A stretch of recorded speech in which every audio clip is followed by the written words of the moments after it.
Hello everyone, ready for another blunderous time with Archme and Ilyea? I'm sure I don't need to surmise everything. As always, all details are down below. We left the pair after some disastrous pirate training, but the tenderness that was shown at the beginning of the dance is flowing through. We start with both of them learning more about each other. Let's continue with a daring meeting.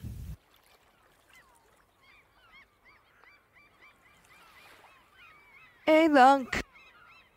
Ilyea heard one of the crewmen yell that out, and unfortunately, the nickname that Archme had given her had stuck. She's dealt with worse, however. You coming up to dance, or you think you're gonna trip over your own feet? The men all bellowed, but Ilyea couldn't help but laugh. Oh no, Captain the others put too much out for me tonight. But take a few of those whores for me, fellas! Ilyea growled in reply, which earned a few hoots from the fellows. As soon as she hit the offered clearing, the mage nearly collapsed into the ground. She was not built for hard physical labor, but at least she knew exactly what the crew wanted of her. The mage let out a low moan, glancing about the damaged pieces around her body. Her hands were either bruised or blistered, her leg looked awful, and there was a large wound upon her lip. Reaching awkwardly through her hair, it seemed that the ink wasn't settling as well onto her threads as normal. Ilyea sighed and glanced out towards the lake and muttered to herself. It would be a few hours before Archme arrived, and she'd have plenty of time to soothe her muscles a bit, clean herself up, to then dirty herself again, but at least to stop any infection. The mage slipped off her garments, making sure she was alone, and then slipped into the lake. The outlaw paused, feeling the slip of his belt pulled from around his waist. He glanced over the crew, busy at working, ensuring no one had seen the woman pirate take something from him. Archme sighed softly, turning his gaze to her, and gave her a sharp nod. He turned his body from her as she walked back to the ship, ranting and raving that everyone was watching him scream at Ilyea. Archme walked over to a few pirates sitting upon a small rock that were smoking some dragon's breath. He kicked one of the guys in the chest, and his hand rose to the air. Get the fuck back to work!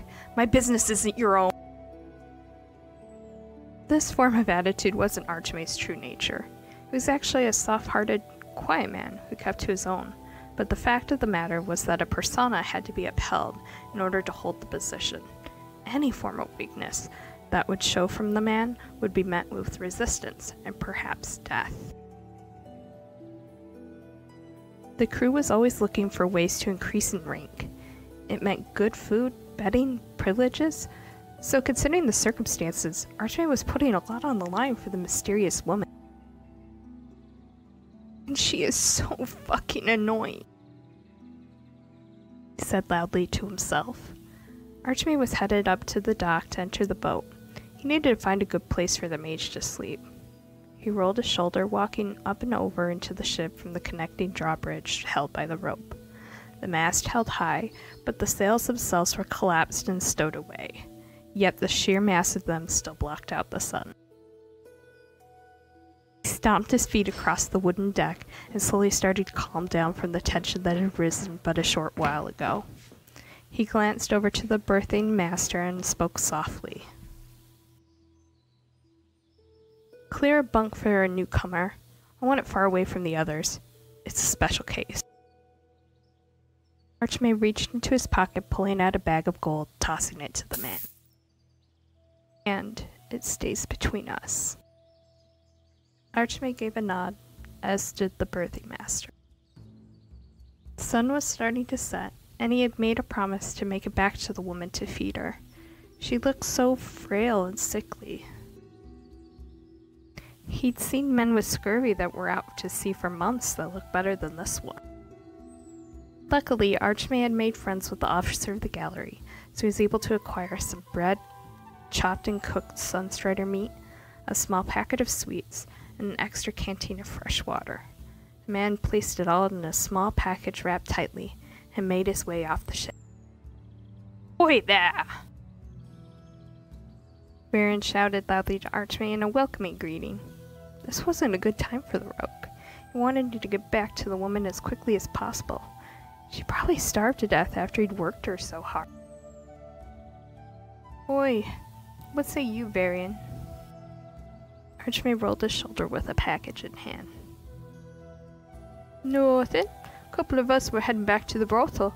Perhaps pick us up another Crimson Lady for the night before we set sail tomorrow. You joining?" He shook his head. "No, not this time. I need to get this to the local orphanage. It's a small pack of leftovers they were tossing." Baron's eyes narrowed on the man and he sighed. He took a few steps over, wrapping his arm around Archme and spoke. "You know, some of the crew are starting to wonder if you're fit for this position. They say you're going soft, acting strange. Everything okay, little shadow?" Archme took offense to the acquisition. "Give me a fucking break, Varian. You know better than most I'm okay. Look, if there was an issue, if something was going on, I'd tell you." He glanced up to the large man. Varian hemmed, gave a nod. "Well, just do me a favor and stay away from that woman you'd be falling for. She means no good. It's as if she put a spell on ye." Archme waved his hand in dismissal. "Oh gods, you believe this too? Then take my fucking rank away. Send me to the bow hall of the ship, and I'll show all those bloodthirsty fucks how soft I am." Baron laughed softly. "No reason for that, little shadow." He smiled, patting Archme on the back. "I'll see you a bit later then, no?" Baron tilted his head to the side. "See you soon too, Baron," Archme said softly but with confidence, and just like that, the man was gone. Aurora sighed softly, clenching the package tightly in his hands, and made his way to the edge of the woods where the woman had been. He could see the light of a small fire, and next to it the lake. She was in the water. He sighed softly, approaching silently, as he crouched down next to a tree that was off the bank of the lake and smiled. Archme watched her clean herself, and if his ears were correct, she was even humming a soft tune. It wasn't like he'd never seen a naked woman before, but this was special. She was special. He had no clue why. Nor would he understand why he'd go through so much shit for her. At least he wouldn't understand until many years after.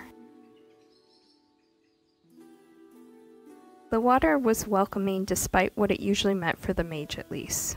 A loss of freedom, of control, and conformity.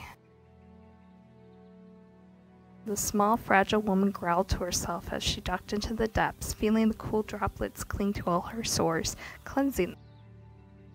Her hands were raw and blistered. Her leg thankfully soaked up all the water along with her, and the ink, well, it still clung to some of her strength. The hairstyle would almost seem like a checkerboard, and would unfortunately make her stand out. The rough motions of the day were instantly scrubbed away, increasing the pain within her limbs despite the fresh feeling. Continuous lapping of the water started to have a drowsy effect on the mage. Her body was sore, as she hadn't slept in almost a week again. It was getting near time for her to sleep most of the day away, or at least as much as she could help herself to. The mage stared back at her palms, and then back to the pile of pirate clothing she had stolen, her eyes falling upon the belt she had taken for the last few hours. She had heard snippets of Archme's fierce deposition from the other crew when she had been loading the boxes. He had a way to make a certain crewman break with just but a glance, and yet he was being so kind to her. Well, as kind as one could be to one of her. Like her, at least. What she was. The mage slowly recalled different points of the conversation upon meeting this man, and how he always seemed to be nearby her. Why would anyone call me beautiful? She issued softly, lost within the reverie of the moment. You must want something, but what? Ilyea muttered, and instantly felt horrible. It wasn't like her to recount kindness, but if anything, between traveling with Malafaka and dealing with her uncle, no one ever did anything for free. No one did anything out of kindness. So then why him out of all of them would show her that?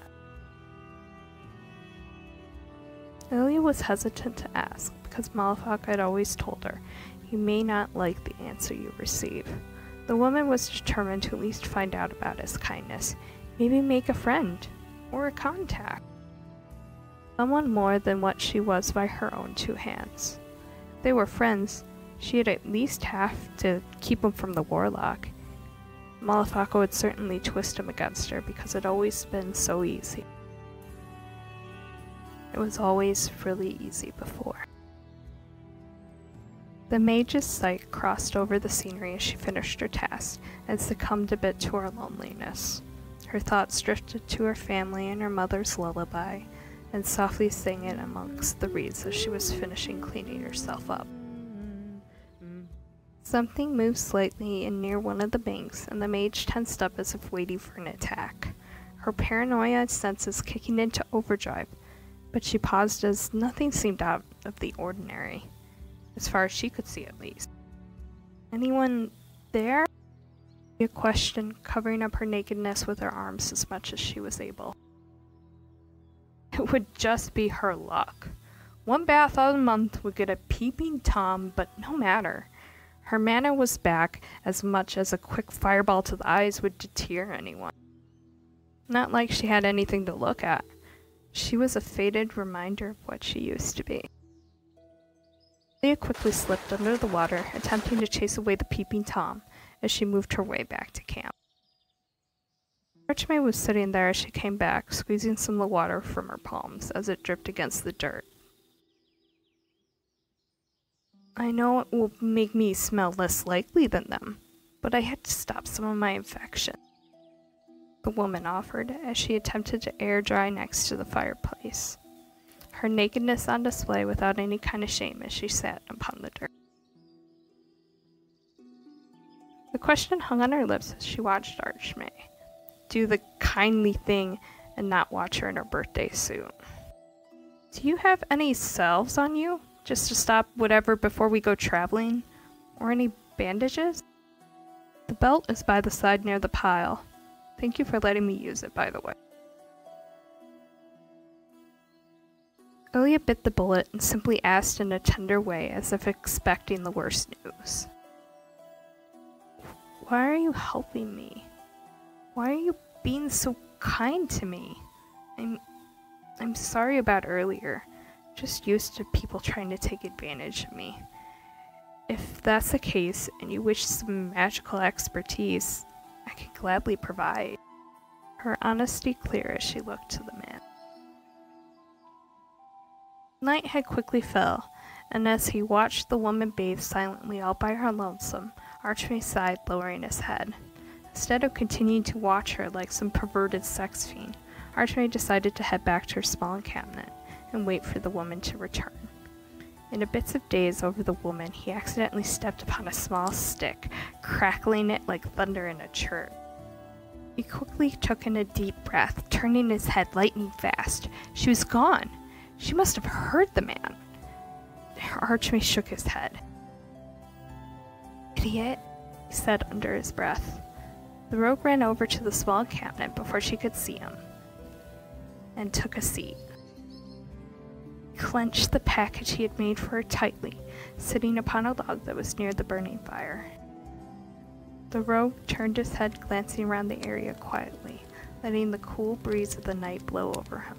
The twinkle of the stars and the moon slightly light the blackness that the fire couldn't. He heard the dripping of the water behind him. It reminded him of popping firewood.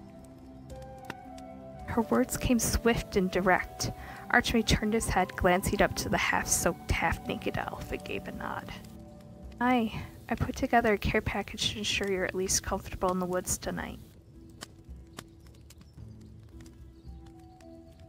Archme pondered for a moment.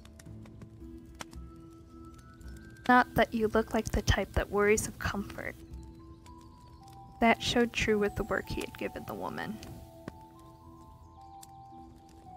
He tossed the package to her feet. It has all you need in there. Salve, food, water, more alcohol to dress yourself. I suggest you get some sleep early tonight if you're going to make it to the other side. It's going to be a hell of a travel. He rolled his shoulder, leaning forward, gazing deep into the blazing fire. Captain says that we're heading close to the maelstrom. It's the quickest way. The current slingshot you straight to Booty Bay in half the time. Archme slowly stood up and parted to walk away.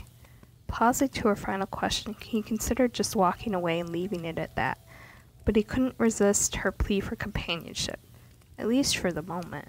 He turned his head to her and spoke. Do you know how obnoxious you could be? How could anyone care for someone like that? The truth was he did care, yet he had no idea why.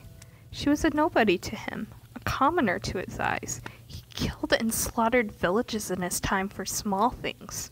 One was the Crimson Vial that was showing to become quite useful, but other than that, Varian was right. Ilyea was but a drop in the ocean of plenty of fishes. Archme turned his gaze back to Ilyea. Here, let's compromise civilly. For one, I accept your apology. 2, you can tell me why you need to reach Kalimdor, and I'll tell you your chances of getting there alive. Was he flirting? It was an odd choice of words to flirt with her, but nonetheless his feelings towards her were no different than that. He crossed his arms over his chest, awaiting a comment. He decided to stand by his question. His eyes seemed to take in the comment, and she sighed inwardly. Maybe he was calling her beautiful and was mistaken by someone else. Perhaps it was more of a kid sister thing. That seemed more plausible to the mage, and she seemed even more happy to be letting down her guard. More water was wrung out with her blistered hands, now feeling the numbness from the water and the day's work. Just like the pain of what was ebbed away, her curiosity of why he was doing what he was doing seemed to dull. But it didn't explain why he helped her. Didn't turn her in. Didn't even take the reward money. It was something she wasn't sure she'd get much of an idea of until later. As Archme would glance at Ilyea's body, it was clear what was once feminine was completely obliterated. Sharp hips, ribs that were cleanly seen through her skin, and very small tribal tattoos were clear upon her skin. Few of them seemed to be in the process of being cleaved off, portions of her skin healing from burning scars. Green eyes focused upon the man's as he spoke, nodding faintly, taking in his question. Ilyea spoke softly in return. My magical skills aren't great. You know about the reward. I just need to go someplace where I'll be protected. There's regiments opening all the time in Orgrimmar to go to Northrend. I figure if I go there, maybe I can learn some things. Be a decent battle mage. Find out what happened to my brother so my uncle will call off the reward. I don't know. Be free? It might be scary, but it's the best I have. Uncle won't be checking many pirate ships. And if he's used you before, maybe he'll think I went somewhere else. The mage nodded slowly at the mention of civility, and spit upon her hand, offering it to him. I'll shake on it then. It's the least I could do, because you could have turned me in, but you didn't. Ilyea's wet hair was moved from her shoulder, uncovering her naked form, but she was relieved when Archme decided to grasp her hands in a shake. Moving from the handshake, she went towards the package that he had taken from her and unwrapped it, devouring the food thankfully. Even if it was a bit dry, she really didn't care. It was food, at least. Edwin, he is the only family that cares about me left. I have to know at least what happened to him before I'm alone again. Paige offered with a shrug as she tore another piece of plain strider meat. The pirate clothes were reclothed over her frail form, as well as some of the alcohol was drank and splashed about herself. I know it's an odd request, but can I bunk with you until we get to the ship at least? You don't have to worry about me doing anything to you. I don't trust myself when I'm this tired. That's all. Her eyes turned to the stars quietly as she thought upon her request. If you don't, that's fine. I know how to stay awake for a while, so if you're worried about people finding out, I should be okay. Her voice was soft as she regarded the stars. She looked sad in that moment as she thought about everything. Rogue laughed softly in disbelief. Northrend? He leaned over, picking up a small stick, tossing it into the fire, raising his brows, rolling his eyes, and shaking his head as if it was a sure sign of him thinking her plan was idiotic. But who was he to say what she did, or where she went, or hell, why the fuck he even cared? But he still spoke nervously upon the matter. You're kidding, right? The winds tell tales of a king in the north who controls the undead, ravages anything that goes through there. He shook his head. If I can be so blunt, if that's the case, this lead one is already gone. Darkened sky started to settle in, and cool, swift breeze blew over the salty sea in their direction. Lucky for them, no rain was in the forecast, it seemed. Her frail body definitely showed malnourishment, but he didn't care. It was something other than looks that attracted him to her, perhaps some primal selection he was unaware of.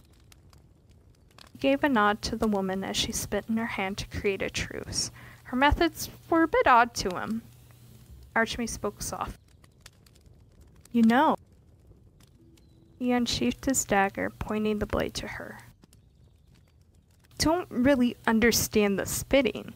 It washes, but what sticks is blood. Placed the blade in his hand, cutting slightly. The voodoo witches say that blood stains forever.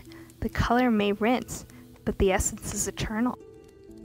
Reaching over, he accepted her hand in a blood and saliva mixture of truce. He pulled back, wiping his hand upon the side of his pants, turning his gaze to the fire. The soft sand under his feet was welcoming, and the past few days all seemed to be like a blur. It was all so fast, but it was well worth the port call. He sighed softly, continuing on about Northrend. Look, I'm not your father, or your uncle. Though we have done some dirty work for the man, we tend not to take sides unless the gold is put on the table, but... Archme paused. For a long moment, the fire's light flickering in his eyes, the soft hooting of owls, and the creature's growling of the night. Archme finally spoke softly, and with such care. While some men cherish the shine of gold, others just tend to see the good in people. Ilyea, I'd warn you not to go to Northrend, but from the looks of it, nothing is going to change your mind. Ilyea looked like hell, even with her bath. Though Archme sighed softly, he pressed his lips together and gave a nod. He reached up, pulling his face mask down, finally revealing his face. You don't owe me anything. Just consider me as one of the other guys that see the good in others. He rolled his shoulder as the outlaw walked over to the young elf and sat down upon a log, glancing into the fire once more, its warmth pressing against his face, drying his lips and eyes. Archme paused for a long moment, hearing her question. He hadn't laid with anyone in years, at least with anyone he had feelings for. Of course there had been port call brothels, but with someone he truly had feelings for? His stomach fluttered like butterflies, and quickly he pulled up his mask in case he showed emotions. Well... Archme lowered his head. I know you won't do anything. You look like you need some rest. If you need a companion to sleep with over the night, then I can do that for you. He blushed deeply, but thankfully he pulled up his mask. Don't be getting aggravated if I end up poking you at night, Archme said with slight anger and embarrassment. I'm sure you've laid with a few men yourself to know what happens in the morning to us. More than a curse than anything you could ask me about. Archme gave another nod at the end of the explanation, as if saying that was the end of that unpleasant conversation. A few things happened in that moment that Ilyea was sure as the man stammered and muttered. Or he was stammering at least. But the woman kept her gaze upon the small amount of blood that had caressed her own flesh, unwillingly, within one of her open wounds. Did he just create a blood oath with her? Blood is a sign deeper than that you think it is, Archme, if you're sealing all your truces with that. Blood is used when you wish to create a bond longer than such as that. It's creating family, kinship, love. Ilyea's prior theories about why Archme was doing this completely flew past her head as she continued to stare down at her hand. Unconsciously, the woman brought his blood to her lips and tasted it. It was salty and sweet, carrying the essence of the sea, but nothing else. Just comfort to her right now. His blunt advice about Ledwin was something she already feared, so it didn't create too many hysterics upon the woman. I know that Ledwin could already be dead, but I was only allowed to stay around Silvermoon City because of the grace of my uncle. Now that he hates me because his precious son is dead, or maybe dead, I don't know. I have nothing left for me back there, so I need to find someplace new. The mage sighed into her palms, leaning forward to stare into the same fire. Maybe now, I'll just kill a few undead. You know that they were men and women that were dug up and re-raised by the Lich King. I don't know. Maybe killing them will free them. I hope so anyways. Ilyea honestly didn't know much about the subject, and unconsciously she was just being too honest with him. I just don't have anywhere else to go, but I want to be free. Ilyea added the last part simply with a smile. And that just left the matter shift there, as the flames blustered and cracked within the night air. And if I stay here, I'll go to jail again, and no one will bail me out. Not like I'll have anyone waiting for me when I get out. Besides, we're bloodkin now, Archme, even if you don't realize what you did. I do. And I can't believe you'd want to do that with me. Ilyea laughed, sounding a bit more easy as she reached up to playfully ruffle his hair. Her eyes widened at his mention of sleeping with brothels and tramps, and Ilyea shook her head quickly back and forth. Fells, no, nothing like that at all. If you're asking about that, I haven't had any experience. I wouldn't want him to touch me like that anyways. If you're worried about that, I can sleep on the floor. The woman chuckled, though softly blushed herself. It was easy to see since her cheeks were newly washed. Did she use the wrong words? Was she accidentally coming on to him?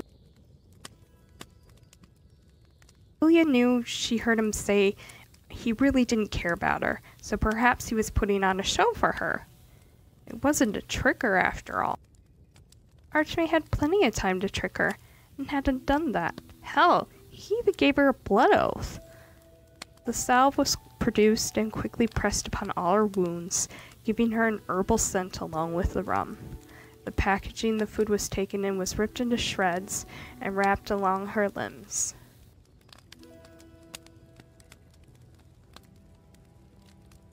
Archme? Ilyea spoke softly and smiled as she covered the embers of the fire with some sand and dirt by the lake. I won't lay a hand on you. If you want to go to the brothel, though, before this I can understand. I'm probably going to be dead to the world, so if one of your daggers accidentally poke me... Ilyea offered, not entirely getting what he was meaning. I promise I won't be mad. Archme pulled his hand back, slowly peeling their skin apart from the sticky blood, listening to her words carefully. He rolled his eyes and scoffed. Gods, woman, you're out of your mind. Bonds. What are you? Some type of siren? Archme paused at that statement. What if Ilyea was? It made all too much sense, honestly. Archme grit his teeth, glancing down to her small frame, eyes narrowed over the woman. It was odd to think of such a thing, but could it be true? One soul to take, easy enough, but perhaps the siren was waiting to take the whole ship and all of his crew. He could imagine it now. The sails wide open and the salt of the sea on their faces, smooth seas, the sun beating down upon the crew, a smile on every man's face, and then it happens. This woman, this thing of the sea, this creature, begins to sing its hymn, trancing the whole crew, turning the ship into shallow waters and sinking the boat, killing them all, and taking all of their souls. No! Archme took a step back, his hairs raising upon his arm. Archme seemed to ignore everything Ilyea was talking about, her reasoning for going to Kalimdor, her brother, her... Archme paused. But he knew of her uncle. Everyone did. Yes! Everyone did! It was a perfect ploy to sink their ship and steal their soul. And to think, Archme just made a pact with the devil. He quickly reached down, placing his hands upon his swords quietly, just in case the woman tried to do something off the wall, like kill him and find some other weak-minded fool. Archme casually spoke to Ilyea. So, you say you need to get to Kalimdor, It's interesting that that just came out of the blue, and somehow you turned my head, so to speak. I must admit, your tongue is very slick, and at first, you almost had me. I was a fool to think someone like you would be in need or help. To think you were a fucking siren all along. Archme quickly unsheathed his weapon, pointing the blade towards the woman as he yelled. You keep your fucking scaly gill face over there, or prepare to be gutted, siren. Archme held the blade steady to Ilya's gut, ready to strike at the moment's notice. This wasn't exactly his proudest moment, placing a blade to a woman that was coming on to him, but he didn't really know any better. Luckily for him, Ilyea did, and she was about to show him how much of an idiot he was. At first, Ilyea was startled by the drawing of his blade and the shouting, but soon she felt pity for Archme. Slowly she shook her hand loosely, at the same time static jumped from each finger, showing the arcanic power starting to surge within the woman. Her eyes flickered and glue, and she rose her hands. Oh, Archme, you're right! Oh! Ilyea said in a spooky manner, and then fell over backwards, laughing her ass off. You idiot! I'm no siren.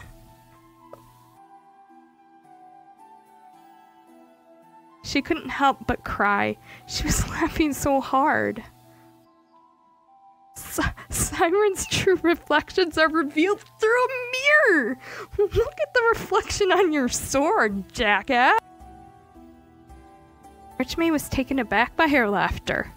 He narrowed his eyes, looking over to the woman, not wanting to be caught off guard. He kept his pose stiff and tilted his head to the side, glancing into the blade's reflection.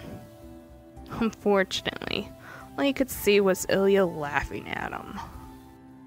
Nothing changed from the thin, fragile elf. Definitely no siren. He dropped his sword to his side and huffed. You know, you're not really funny. Though that didn't stop Ilya's laughter, despite Archme's very pronounced pouting.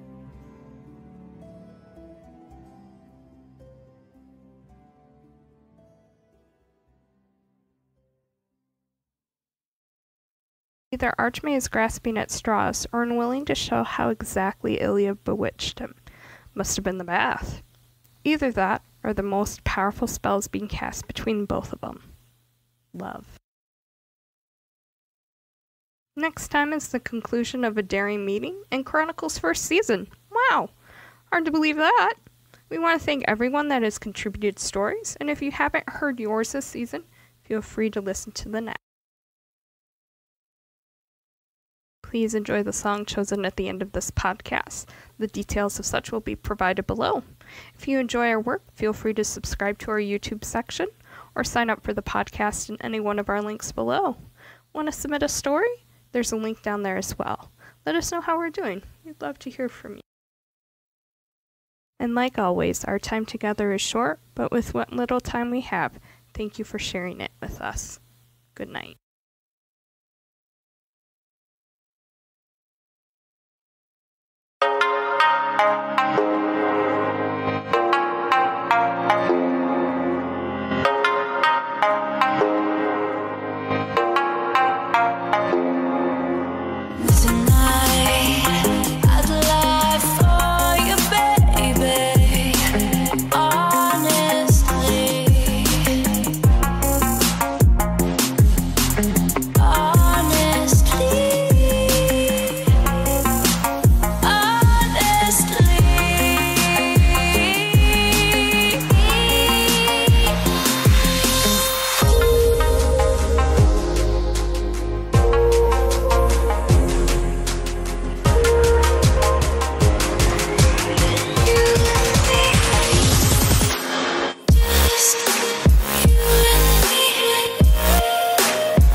Honestly